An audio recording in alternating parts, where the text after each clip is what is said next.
Lights, Action. camera, action. Nako karon diri sa Kalugmanan, Manolo Portage, Bukidnon. Kay nako ipakita sa inyo. Simple ra kay ni para sa uban, pero para sa ako, dako kayo siya kahimuan. Lang tawag ning dalan. Gitdahin, gipikas. Gikan dire straight. Pero pag abot diri napita sa akong gitindugan, ini gipikas. Kung ordinaryo lang ka nga tao nga maglantaw, para sa imo baliwala lang eh, pero para sa ako nga nature lover, dako kayo ni siya kahimuan. Kay nganong gipikas ni siya nga dalan, kay ang historya ni naay usa ka tawo nga nibabag nga unta kung buhatan manggaling ninyo og dalan kay nga dili pamutlon ang mga dagkong kahoy. Mo'y hinungdan nga hangtod karong mga panahona nabati namo ang kagugnaw sa palibot. Ang kagugnaw sa hinungdan. Kung imong lang taon ha, pwede naman gud nimo siya nga streeton. Pero matod pa sa nagbabag dire, mga tao nga nagbabag, kung magbuhat manggaling mong kalambuan diri sa among lugar, ni kay nga madaot ang kinaiyahan. O di ba? Diri nga area wala may kahoy. Diri nga area wala. So ang gibuhat nila ilang gi murag si tawag ani ilang gi kita. O di ba?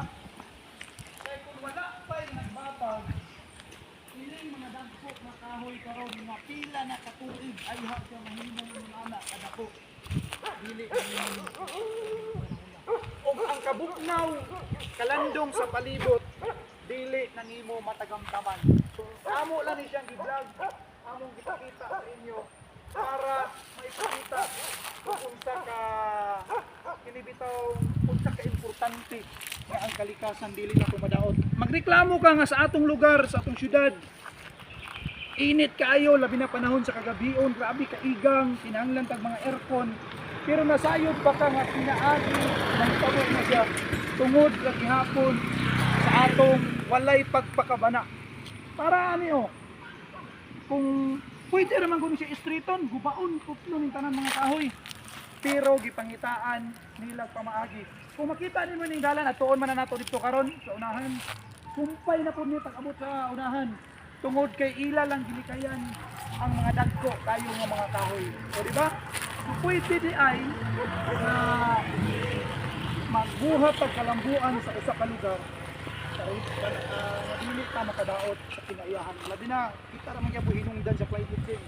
Ani mga balay atong makita usahay nga naay punuan sa kahoy sa tunga. Ngano man naaman sila paghigugma sa atong inang kalikasan. Mo bitaw nang ginaingon namo sa among mga kauban nga pagkanindot sa kinaiyahan nga gibuhat sa Ginoo. Pwede man ta makahimo og mga kalambuan, pero dili lang nato sila mahilabtan. Tutan-aon, mula gina akong gipakita sa inyo kay kung imong lantawon, wala na unta ng mga dagko kayo nga punuan karon. Matod pa lagi sa katong usa ka lumad nga nagbabag ani, nga dili ni sila pamutlon. Pila ka tuig aliha ka makakita og kahoy na ingon ana kadako. Nya imo lang yung putlon. So kung naay pamaagi kuno nga dili maputol, mao na ni ang gibuhat kay nila. O di ba? So binato tas ano tong istorya kung nang taon dito sa unahan kung unsa kadaghan ang kahoy nga ilang gilikayan